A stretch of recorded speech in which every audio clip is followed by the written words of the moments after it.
So if someone from this room, let's say, we have mostly international audience here, right?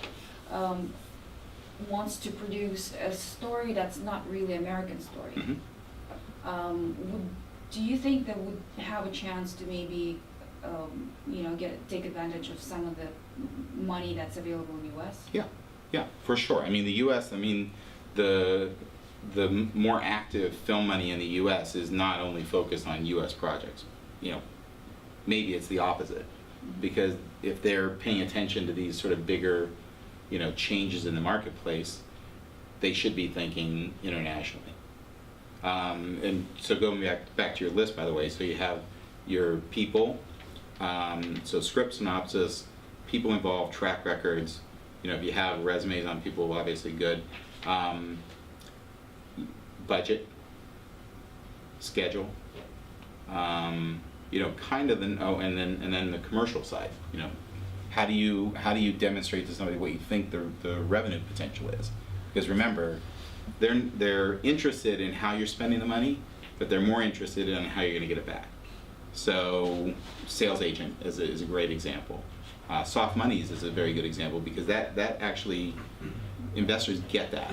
They get that if they can use somebody else's money effectively, even if they have to fund it, if they have it that's somewhat protected, they're going to get it back without it being reliant on the audience liking the end product. They like that.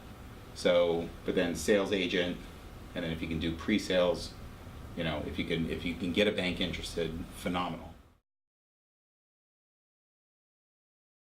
I don't think I understand exactly the soft money. Okay. So it's just more topical today that you find this in the U.S. But I've done these things in everywhere from New Zealand, to France, to Germany, UK, of course, has been very active in that. So it's an incentive. So if you go to one of the film markets, like at AFM, you go in the Loews Hotel, and you'll see, especially more out around the upper floors where they open up, and you can see, if you've ever been in the Loews, you see all these film commissions, and you see different programs that are related to the film commissioners, and they're all trying to attract producers, and they're saying, come shoot in Louisiana, come shoot in New Mexico, and here are the benefits for having done that. And so let's say you spent $1 million in one of those states, and that particular program said, we will offset that spend by 20%. So if you're a producer, you're like, I have a chance to get $200,000 of my $1 million budget just by shooting there. And then you have to do a whole bunch of diligence for yourself to make sure that you can actually shoot that movie there, that you have the right skill set in production there. I just had a conversation with a film commissioner last week that is not a well-known U.S. state. There's a project that a group that I'm involved with has control of, and it actually fits, the movie fits there, just because of the locations, and it's been scouted already there, so the movie definitely fits there. But the program is young, and as a result, there's not a lot of crew depth there. So you start getting into, when you see a lot of producers, especially I think younger producers, you see a number, it's like somebody says a certain percentage, and sometimes we're talking 40%.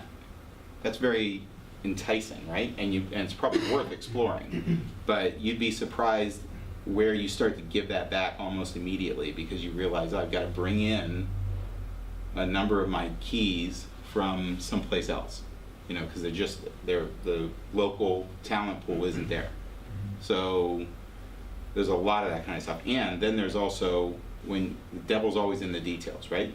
And in this case, you find out that maybe a lot of those items that you thought you were getting 40% credit on don't qualify. And so when you really need to you end up in a situation where you're kind of doing a calculation, and there are even companies that provide these kinds of services for a fee.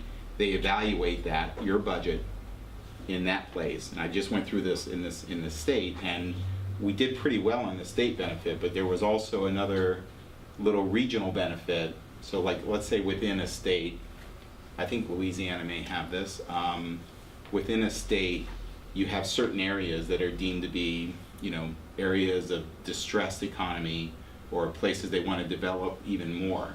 So they create an extra incentive for that if you can shoot in fact in that area. So we were looking at that, and this one part of the state we thought we were going to get all this additive benefit from, and it turned out we probably got, when we did the calculations on a real budget, we probably got 10% of what we thought we were going to get from that extra area.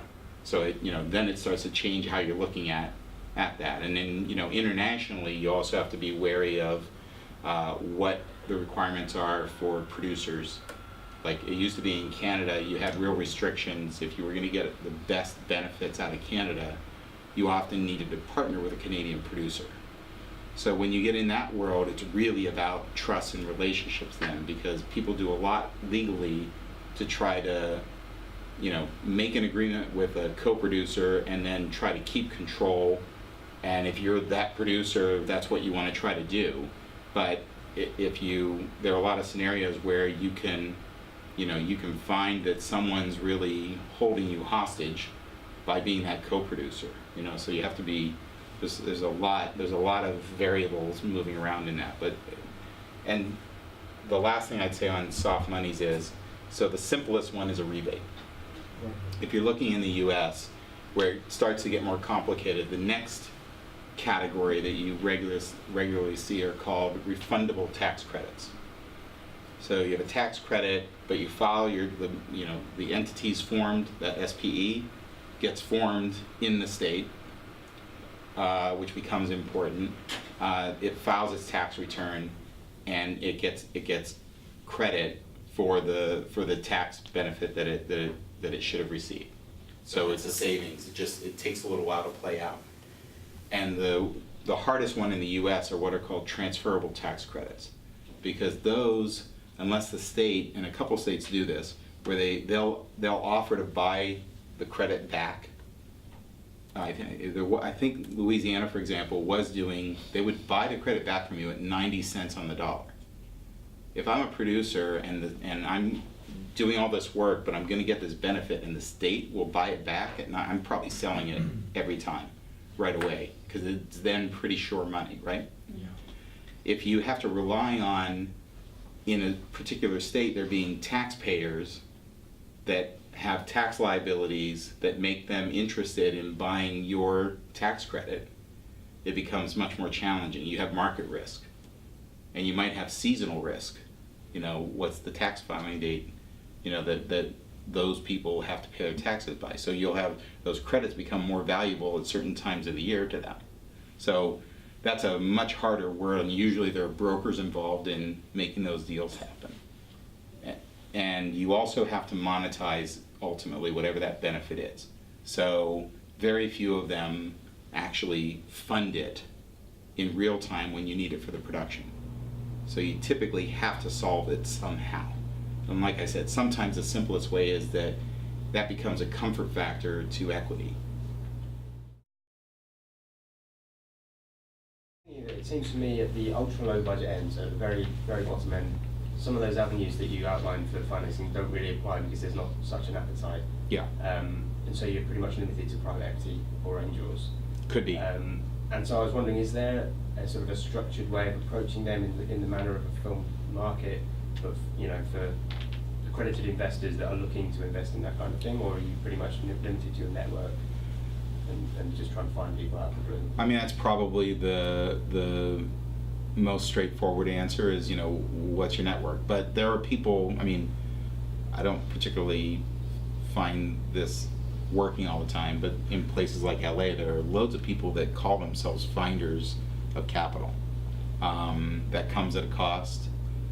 You don't know if they're actually going to come through, and that may not be their fault. It just may be that they didn't find the right investor, you know, that aligned with what your project was. But it could be that they, you know, promise a lot and then they just, you know, it just didn't happen. So you have to think about the opportunity cost of that. You know, if you sort of go that route, you probably would prefer to do that non-exclusively.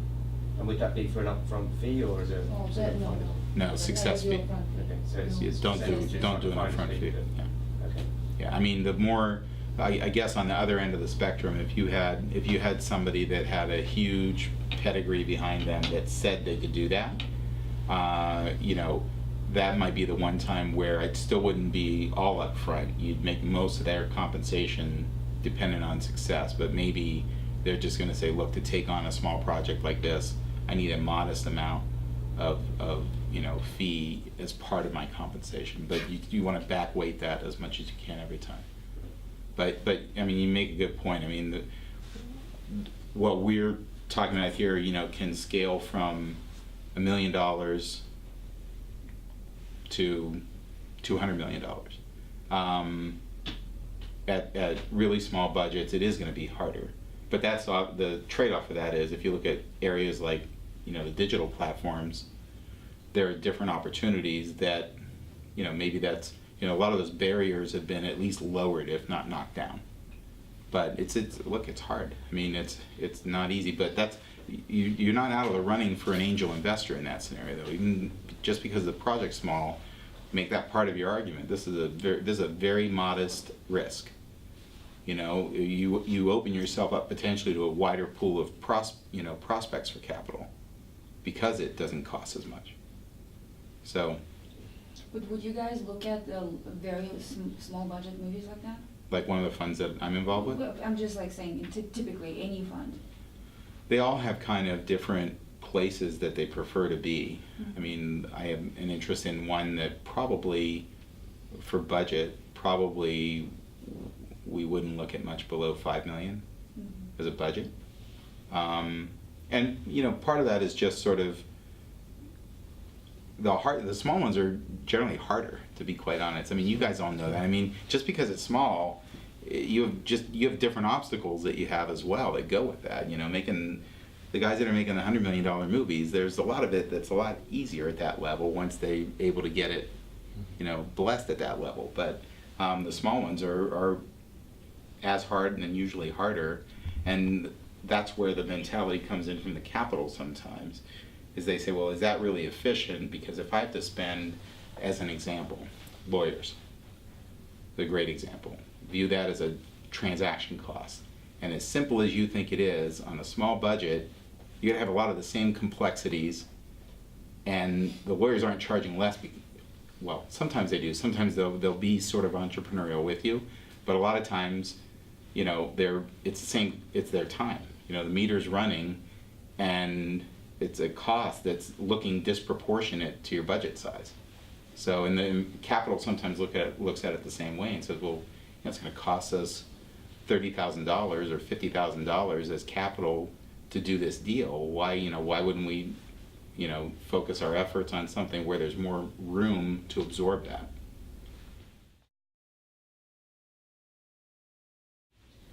Yes. Do you know what the general feel is, you know, for projects that come through the door with unknown talent in leading roles? Is it kind of a bit too scary for everyone to look at, do you think, or? It's harder. I was talking to a sales agent friend of mine, and they said, you know, they're like a poker player when they're trying to license the movie. They have their deck of cards. Right. You know, I'm trying to remember this right. They have a script. They have a director. They have cast. They have, you know, hopefully some level of built-in market or following. That's where, you know, everyone's looking for, let's say, a book that had a following, for example. And I'm failing to find the last one, but basically every time you take one of those away, you just make your pitch a little bit harder. But again, you know, if it's a good example might be, let's say you found a property that was so compelling, and maybe the story as well is more of an ensemble. So the other way to go about that is you target to get people that have quote unquote sort of name value, but they're in for such minor roles, right? That you try to, you know, I've seen things where you get a great name, but it's 2 days. You know, they're in and out, and depending on how you get to them, we could have a whole probably a series of drinks over agents and managers. But you know, depending on how you get to them, you know, you might be surprised. You know, but you know, don't forget, people like Alejandro are very smart. So when they look at these profiles and they come in and they say, oh my goodness, I actually had one of these in the past that I financed and kind of got it wrong, where I think it was Jude Law was in it, but almost unrecognizably in it. And so the buyers are smarter than that. You know, they look at it and they're like, okay, you have this ensemble cast, and they kind of know the same things that we're just talking about, and they're like, okay, well, how, you know, sometimes they do coverage and they know exactly, you know this, how many lines, they know exactly what their expected time in the movie is. And so if you overplay that, they're gonna, you know, smart buyers are not gonna buy that. It doesn't mean you might not still sell to them, but you're probably not gonna pre-sell to them. You know, they may, if you really do the best job possible and the movie turns out phenomenal, they'll be interested, but you know, they're not gonna buy it up front.